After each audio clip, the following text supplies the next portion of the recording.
ब्रेकनंतर पुन्हा एकदा स्वागत। मसाजोग इथल्या माजी सरपंच संतोष देशमुख आणि परभणीमधील सामाजिक कार्यकर्ते सोमनाथ सूर्यवंशी यांना न्याय मिळवून देण्यासाठी अमरावती शहरात डॉक्टर बाबासाहेब आंबेडकर यांच्या पुतळा परिसरामध्ये एक दिवसीय ठिय्या आंदोलन करण्यात आलेलं आहे। या आंदोलनामध्ये माजी मंत्री आणि प्रहारचे अध्यक्ष बच्चू कडू यांची उपस्थिती होती।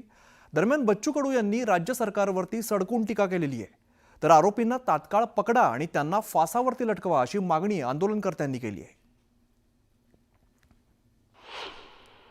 रस्त्यावरची गुंडागर्दी आणि खाकीतली गुंडागर्दी दोनही स्पष्टपणे या दोनही घटनेमध्ये दिसतं। झालेल्या घटनेवर स्वच्छ आणि मला वाटतं अतिशय पारदर्शक कारवाई होणं गरजेचं आहे। त्यामध्ये विरोधी पार्टीतले दोघं जण त्या समितीमध्ये घेऊन ही पारदर्शकपणे होणं गरजेचं आहे। सांगायचं आहे, सत्तेतल्या लोकांना हे सांगणं गरजेचं आहे का हे खरं नाही आहे की सत्तेपुढे शहाणपणा टिकत नसतं, हे खरं नाही। सत्य महत्त्वाचं असते, सत्ता महत्त्वाची नसतं, हे दाखवण्याची वेळ या सरकारला आलेली आहे। ते दाखवावी, नाहीतर त्याचा मोठ्या प्रकारचा उद्या परिणाम सरकारला भोगावा लागेल। आणि नंतर परभणीमधून एक अतिशय धक्कादायक अशी घटना समोर येते।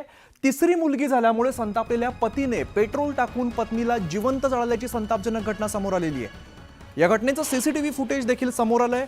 आपला जीव वाचवण्यासाठी धावताना घरासह महिलेसह 2 दुकानं जळून खाक झालेली आहेत, तर तिसरी देखील मुलगीच झाल्यामुळे पतीने आपल्या पत्नीवरती राग काढलेला आहे। त्याचबरोबर वारंवार पत्नीला शिवीगाळ करत असल्याची सुद्धा बातमी समोर येते।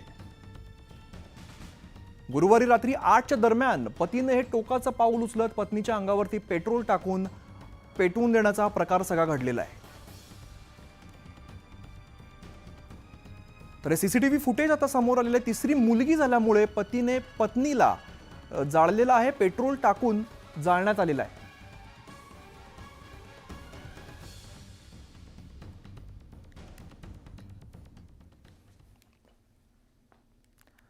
आणि आता बातमी पुण्यातून येते। 7 वर्षांच्या चिमुरडीवरती लैंगिक अत्याचार करणाऱ्या आरोपीची धिंड काढण्यात आलेली आहे। पुण्यातील काळेपडळ परिसरामध्ये राहणाऱ्या चिमुरडीवरती 23 वर्षाच्या नराधमाने लैंगिक अत्याचार केला। त्यानंतर संतप्त नागरिकांनी आरोपीला चांगला चोप दिलेला आहे, त्याचबरोबर त्याची धिंड काढली आहे। अत्याचाराच्या घटनेमुळे परिसरातील नागरिकांमध्ये भीतीचं वातावरण असून आरोपीला कठोर शिक्षा करण्याची मागणी केली जाते।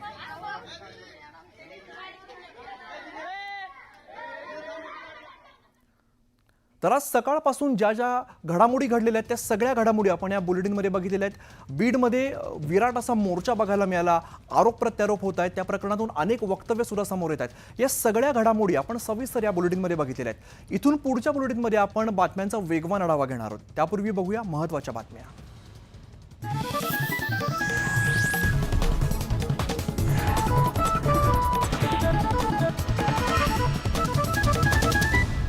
महत्वाच्या बातम्या।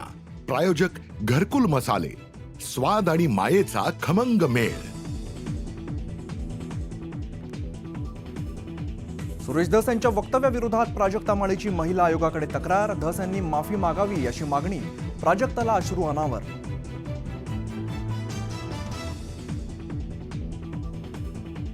माफी मागण्याची प्राजक्ता माळींची मागणी सुरेश धस यांनी फेटाळली। प्राजक्ता माळींची माफी मागण्यास सुरेश धस यांचा नकार। रुपाली ठोंबरेंकडून जितेंद्र आव्हाडांचं चॅट शेअर। मोर्चाला दलित मुस्लिमांना गोळा करा, चॅटमध्ये उल्लेख। आव्हाडांनी आरोप फेटाळले। संतोष देशमुख यांच्या हत्येच्या निषेधासाठी बीडमध्ये विशाल मोर्चा। सर्वपक्षीय नेत्यांसोबत मोर्चामध्ये उसळला जनसागर। मोर्चात धनंजय मुंडेंवरती नेत्यांचा निशाणा। सर्वपक्षीय नेत्यांनी मागितला धनंजय मुंडेंचा राजीनामा।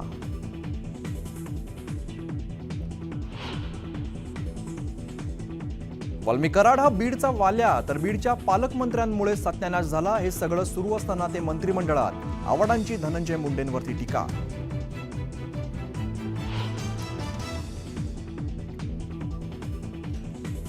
संभाजीराजेंचं अजित पवारांना चॅलेंज। धमक असेल तर धनंजय मुंडेंना मंत्रिमंडळातून काढून दाखवा।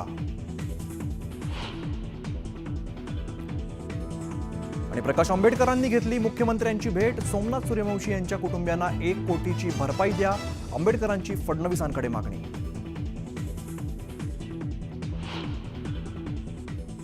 नमस्कार, मी अमित गद्रे. तुम्ही पाहता न्यूज 18 लोकमत आणि बुलेटिनमध्ये घेऊया बातम्यांचा वेगवान आढावा. सुरेश धस यांच्या वक्तव्याविरोधात प्राजक्ता माळीने महिला आयोगाकडे तक्रार दाखल केलेली आहे. पत्रकार परिषद घेत धस यांनी माफी मागावी अशी मागणी प्राजक्ता माळीने केलेली आहे. यावेळेला बोलताना प्राजक्ताला अश्रू अनावर झाले.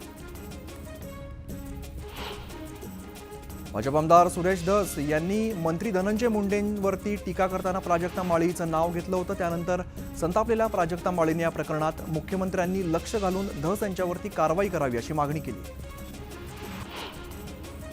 स्वतःच्या राजकारणासाठी महिला कलाकारांची नावं घेणं बंद करा. राजकारणात कलाकारांना का खेचता असा सवाल विचारत राजकारण्यांना हे कृत्य शोभत नाही अशा शब्दामध्ये प्राजक्ता माळीने सुरेश धस यांच्यावरती निशाणा साधलाय.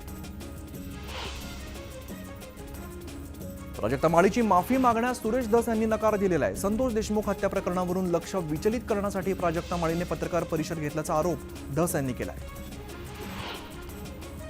बीड प्रकरणात जे आरोपी फरार आहेत त्यांची संपत्ती जप्त करण्याची प्रक्रिया तातडीने सुरू करण्याचे आदेश मुख्यमंत्री देवेंद्र फडणवीस यांनी सीआयडीचे अतिरिक्त महासंचालक बोर्डे यांना दिलेले आहेत. तसंच या संदर्भात तातडीने फेरआढावा घेण्याचे आदेश बीड पोलीस अधीक्षकांना देण्यात आले. बीडच्या मोर्चावरून रुपाली ठोंबरेंनी जितेंद्र आव्हाडांवरती गंभीर आरोप केलेले आहेत. रुपाली ठोंबरे यांनी फेसबुकवरती जितेंद्र आव्हाड यांचं कार्यकर्त्यांसोबतचं व्हॉट्सअपवरचं संभाषण पोस्ट केलेलं आहे. आव्हाडांनी कार्यकर्त्यांना चिथवल्याचा आरोप ठोंबरेंनी केलाय. रुपाली ठोंबरेंनी केलेले आरोप आव्हाडांनी फेटाळलेले आहेत. धनंजय मुंडेंना मदत करण्यासाठी अजित पवारांची टीम कामाला लागली असा आरोप करत हे चॅट माझं नाही असा दावा जितेंद्र आव्हाडांनी केलाय. माजी सरपंच संतोष देशमुख यांच्या हत्येच्या निषेधार्थ लाखो नागरिक रस्त्यावरती उतरले. काळे कपडे हातात काळे झेंडे घेत नागरिकांसह मोठे नेते सुद्धा या मोर्चामध्ये सहभागी झालेले आहेत. संतोष देशमुखांच्या मारेकऱ्यांना तात्काळ शिक्षा करावी अशी मागणी यावेळेला आंदोलनकर्त्यांनी केली आहे. मोर्चात सहभागी झालेल्या नागरिकांनी संताप व्यक्त केलेला आहे. मुख्य सूत्रधारांना अटक कधी करणार असा सवाल आंदोलनकर्त्यांनी केला आहे. बीडमधील सर्वपक्षीय मोर्चानंतर देशमुख कुटुंबियांच्या वतीने जिल्हाधिकाऱ्यांना निवेदन देण्यात आलंय. संतोष देशमुखांच्या मारेकऱ्यांना तात्काळ अटक करण्याची मागणी या निवेदनामध्ये करण्यात आलेली आहे. संतोष देशमुख यांना न्याय मिळावा यासाठी देशमुख कुटुंबीय मोर्चामध्ये सहभागी झाले. संतोष देशमुखांच्या नातेवाईकांना आणि कुटुंबियांना अश्रू अनावर झालेले आहेत. आम्हाला न्याय पाहिजे, या हत्येमागचा सूत्रधाराला तातडीने अटक करा अशी मागणी संतोष देशमुख यांच्या कुटुंबियांनी केली. आक्रोश मोर्चा दरम्यान संतोष देशमुख यांची मुलगी वैभवी देशमुख भावूक झालेली आहे. आमच्या कुटुंबावरती आलेली वेळ कोणावरही येऊ नये असं ती म्हणाली आहे. दरम्यान माझ्या कुटुंबाला न्याय मिळालाच पाहिजे अशी मागणी सुद्धा तिनं केली. बीडमध्ये काढण्यात आलेल्या सर्वपक्षीय मोर्चात भाजप आमदार सुरेश धस चांगलेच आक्रमक झाल्याचं पाहायला मिळालं. संतोष देशमुखांना ज्या प्रकारे मारलं ते अमानवीय होतं. त्यांचा छळ करून त्यांना मारण्यात आलं. बंदुकीचे परवाने देणाऱ्यांवरती कारवाई झाली पाहिजे असं धस म्हणाले. आमदार धस यांनी संतोष देशमुख